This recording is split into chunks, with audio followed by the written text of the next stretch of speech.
Let's see.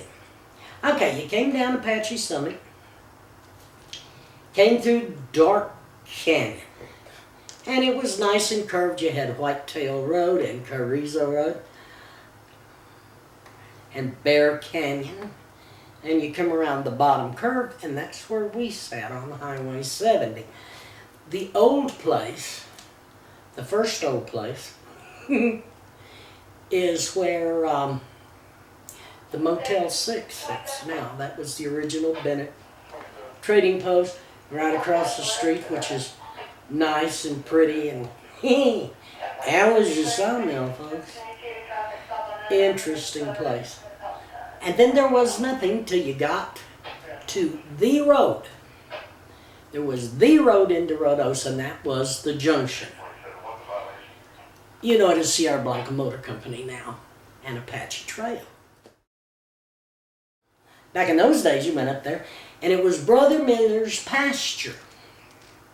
He ran cows up there, and then he and a bunch of the guys got to decide to make a heck of a golf course.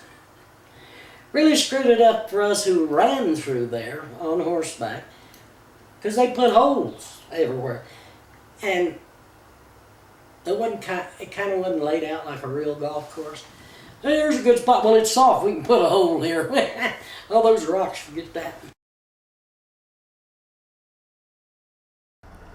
Let's take a little tour on the Billy the Kid Scenic Byway.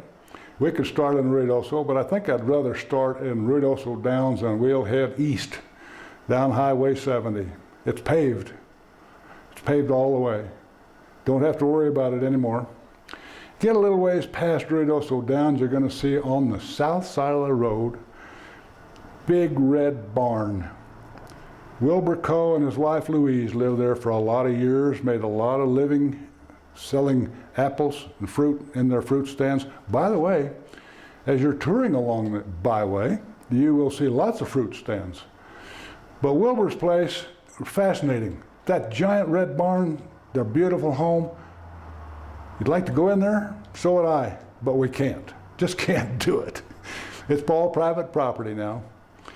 Billy the Kid would come over and talk with Wilbur and Louise. Billy the Kid and Wilbur and all the Coes and many of the other people there were friends with Billy the Kid. They knew him, they talked to him. His image has been pumped up really good as a bad guy. Wilbur and his family will tell you that he wasn't a bad guy. During the 30s and 40s, it was the White Cat Bar, and it was actually written up in Life magazine as being one of the 10 toughest joints in the United States. I don't remember, I was just a pretty young kid when that came out, and I don't remember exactly how they arrived at that conclusion, but there were a lot of scuffles down there over the years. One in particular this was actually in the early 50s, fellow that was, a historical monument will be erected someday to Dan Storm, who grew up in Mexico but spent many years here in the Hondo Valley. He and Dan was just a little short guy, about 5'6", and had been a boxer, and he was just tough as a boot. And old boy that was married to to Louise Coe, and the Coe family goes, of course, back to Billy the Kid days, but they went in the White Cat to have a cool sarsaparilla one evening after they'd been getting hay in, and 4 or 5 fellas said some uncomplimentary things about them, and they proceeded to whip all 4 of them and take them out and stack them like that in cords out in the front of the bar, and then got in their pickups and drove on back to the Coe Ranch. I want to talk for just a minute about a real asset we have in our community, and it's called the Ruidoso Downs Racetrack. There was a man who came to Ruidoso to go to work for, this ties into Lincoln, by the way. It's an interesting story about this man who came to work for R.D. Hubbard. The Hubbards came to Ruidoso, bought the racetrack, have built the racetrack up to something very valuable, strong supporters of the community, very strong support. They're both their teachers, very strong supporters of everything in the education field. We're lucky to have them. We're just lucky to have them. They've done real well for us. In the art community as well. Anyway, this fella came to work for Mr. Hubbard, and he wanted to see what things were like kind of in some of the other areas around, so he drove over to Lincoln. At that time, Lincoln was kind of under the guidelines of the Hubbard empire, best word I can think of, the Hubbard Energies.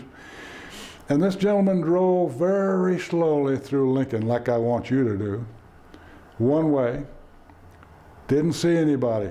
Didn't see anybody walking the streets of Lincoln. Didn't bother him. Turned around to go back the other way, back toward Ruidoso, driving very slowly.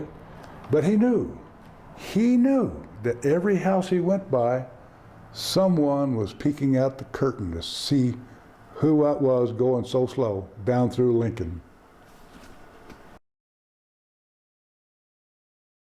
If you'll pave a street for us, we'll name it after you.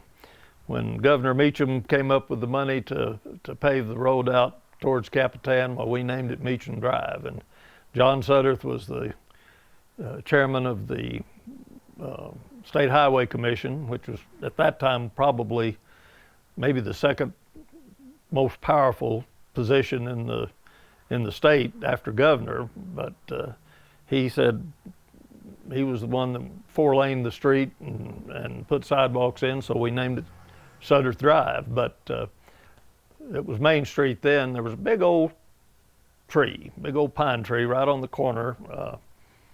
Trying to think of the name. The buildings are still there that were there then. And at that time, the Clark Insurance Agency was right on the corner. Big old pine tree about that big around, and Pop Ivy was the marshal. Pop was a big man, and he wore one of those Hoss Cartwright hats, made him look like he was about 7 feet tall. And Pop didn't drive. He would hang out at Frank's Taxi, which is kind of in the middle of town, close to the Kiva, and I can't think, several of those little nice little shops in the middle of town. And he would stay there, and if somebody called in with a disturbance, he'd get Frank to take him wherever he needed to go to take care of it. And when he arrested somebody, he'd take them up and handcuff them around that tree. And if their arms weren't long enough to reach around the tree, he'd go arrest somebody else and cuff them together. Now that I never saw that, but Dan Swearingen told me about that, and I have no reason to believe it's not true.